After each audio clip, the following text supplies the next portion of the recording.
October 23, 1942. 0417 hours. Guadalcanal, Solomon Islands.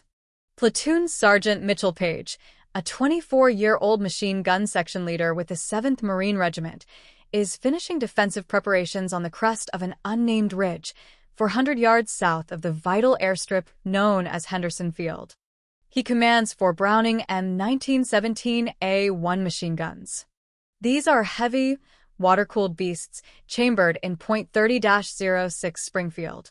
Each weapon weighs over 30 pounds, and that's without the tripod, the ammunition belts, or the water required for cooling.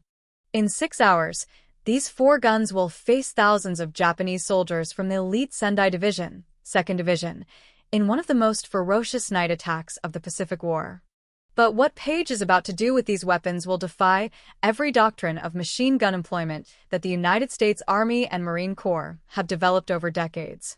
He doesn't know it yet, but he's about to improvise a combat technique so terrifying that Japanese battle reports will later describe the Marines as demons capable of killing at 800 yards with machine guns as if they were sniper rifles. To appreciate the gravity of this moment, we first need to understand why Paige's actions in the coming hours were considered impossible by military standards. The Browning M1917A1 was designed by John Moses Browning to provide continuous automatic suppressive fire in infantry combat. It fires the heavy .30-06 Springfield cartridge at a rate of 450 to 600 rounds per minute. Its official effective range exceeds 2,000 yards, but its application is specific. The barrel is kept cool by water circulating in a steel jacket around it. According to U.S. Marine Corps doctrine, heavy machine guns have a distinct function: area fire. You do not aim at individual soldiers. You lay your gun to cover specific zones, beating zones, where you expect the enemy to mass. You fire bursts of 5 to 7 rounds to cover a traverse arc of 30 to 50 yards. Individual marksmanship is secondary. Volume of fire is paramount. To use a heavy machine gun like a sniper rifle, carefully engaging individual targets at ranges exceeding 500 yards is considered a waste of ammunition and an inefficient tactic. These guns do not have telescopic optics. They utilize basic leaf iron sights designed for area saturation, not pinpoint precision. But Mitchell Paige doesn't just read manuals. He reads the terrain, and he reads the enemy. At 2,230 hours on October 23rd, intelligence for the 7th Marines receives reports of massive enemy movement 2 kilometers to the south. Reconnaissance patrols estimate between 2,000 and 3,000 Japanese soldiers are approaching. Lieutenant Colonel Louis Chesty Puller, commanding the 1st Battalion, orders all units to stand to for a night attack. Paige positions his 4 M1917A1s on the ridge, establishing interlocking fields of fire that cover the approach routes from the jungle. Each gun is manned by a 3-man team: a gunner, an assistant gunner, and an ammo bearer. Paige has 12 men in total to defend 200 yards of the line. At 0230 hours on October 24th, the Japanese assault begins.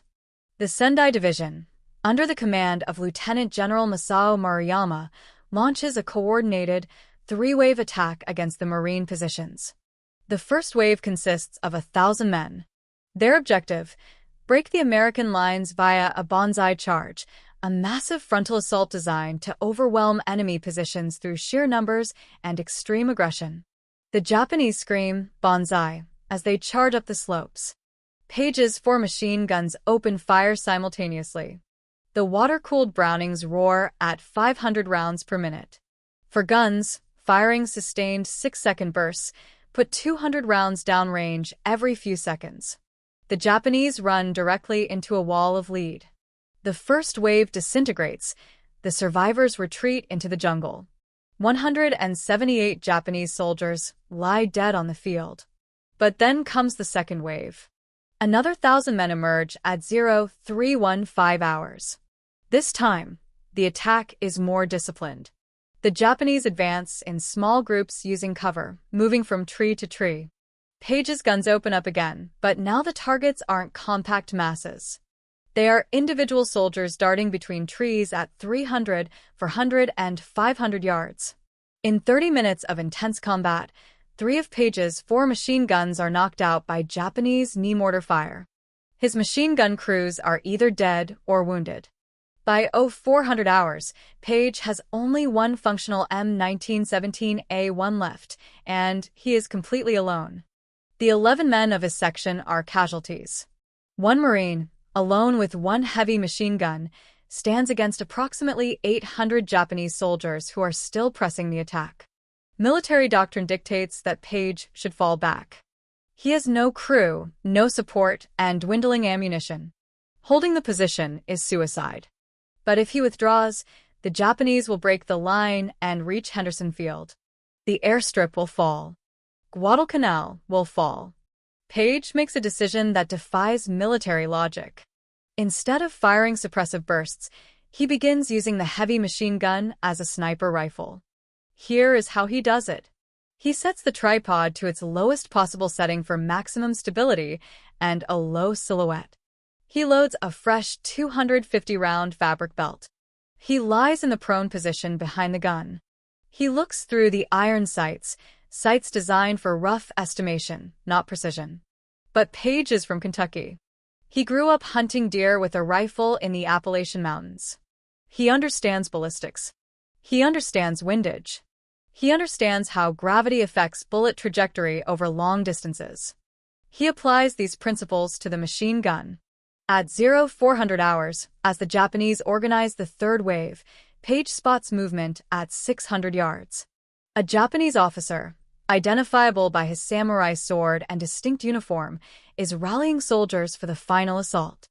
Paige adjusts the elevation on the TNE, traverse and elevation mechanism. He compensates for bullet drop at 600 yards. He fires a short, controlled burst of 4 rounds. The Japanese officer drops. The soldiers around him scatter in panic. They cannot comprehend how an area fire weapon just executed a precision kill at 600 yards. Machine guns don't do that, snipers do that.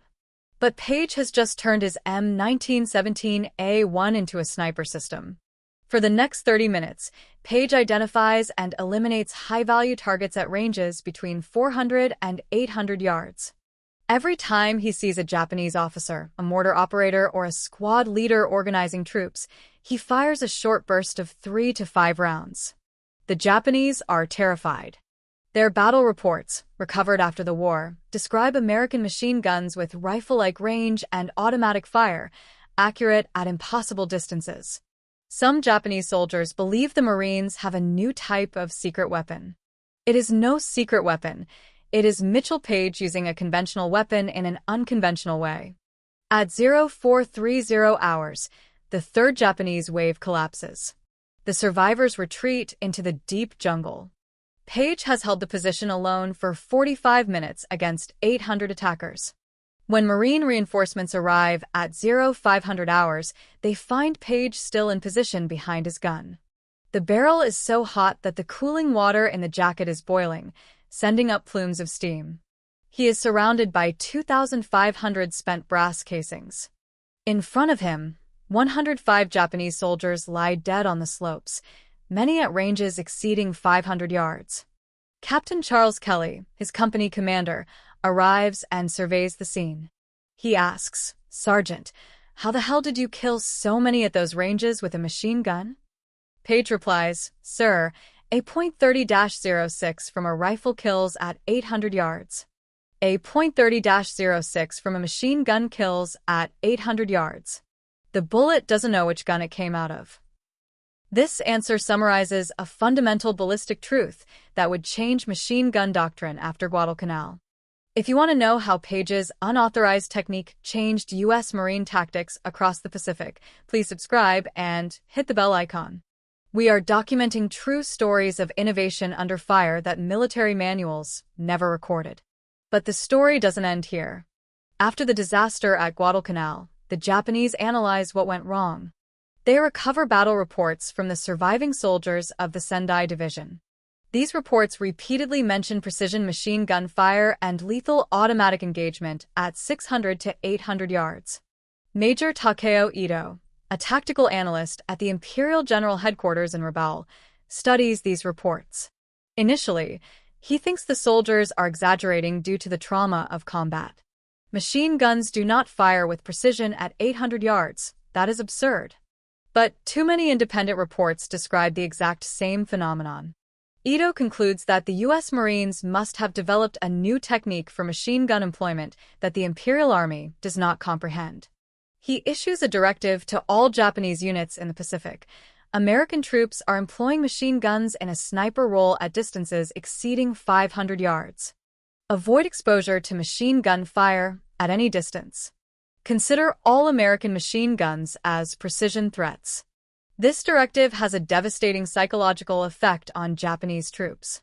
Previously, Japanese soldiers considered it safe to move at distances greater than 400 yards from enemy machine guns. Now, no distance is safe. And the irony is that Mitchell Paige didn't invent a new technology. He simply ignored the artificial limitations that military doctrine had imposed on his weapons. After Guadalcanal, the United States Marine Corps studies what Paige did. In January 1943, the Tactics Department at the Officer Candidate School, OCS, in Quantico, Virginia, sends instructors to interview Paige about his employment of the Browning machine gun. The conversation is fascinating. The instructors, all officers with years of experience in support weapons doctrine, insist that machine guns cannot achieve precision at 600 to 800 yards. Paige takes them to the range to demonstrate the technique. He mounts a Browning on a low tripod. He drops into the prone position. He identifies a target at 700 yards, a training silhouette. He fires a burst of 4 rounds. 3 hits, 1 miss. The instructors are stunned. One of them asks, "Sergeant Paige, why did no one teach this before?"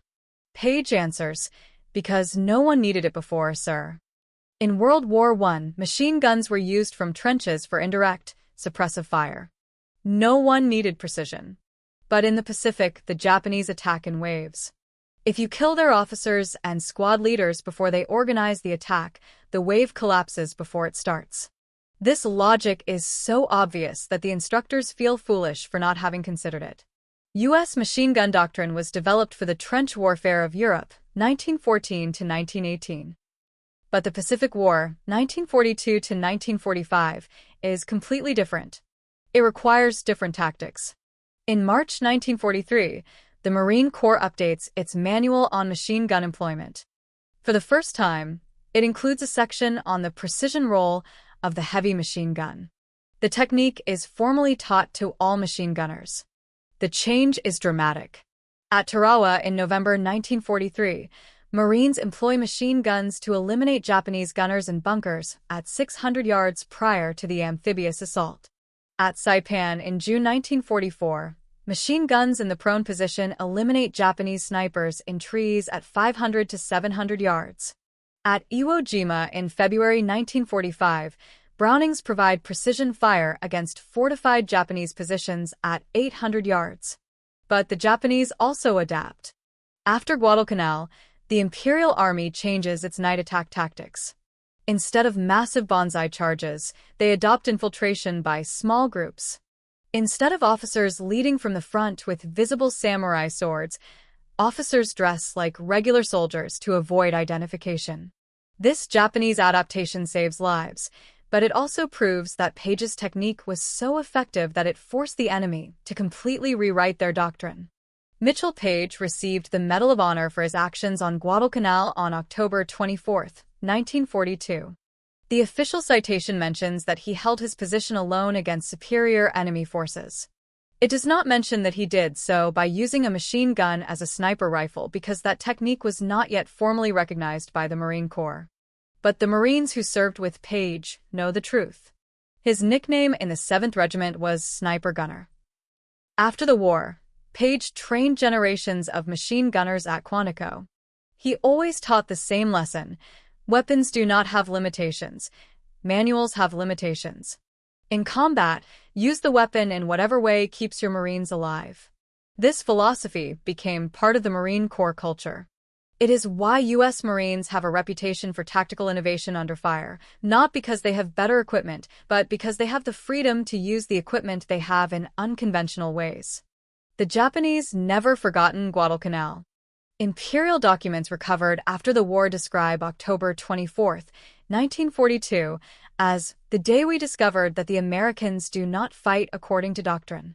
A Japanese officer wrote in his diary, "The enemy turned suppression weapons into precision weapons. They turned defense into attack, defeat into impossible victory. We do not understand how they think." This Japanese misunderstanding of American tactical flexibility contributed to their defeat in the Pacific. The Imperial Army operated according to rigid doctrine developed over decades. When that doctrine failed, they did not know how to adapt. The American Marines, in contrast, constantly adapted, improvised, and experimented. Mitchell Paige summed it up perfectly in an interview in 1989, 3 years before his death.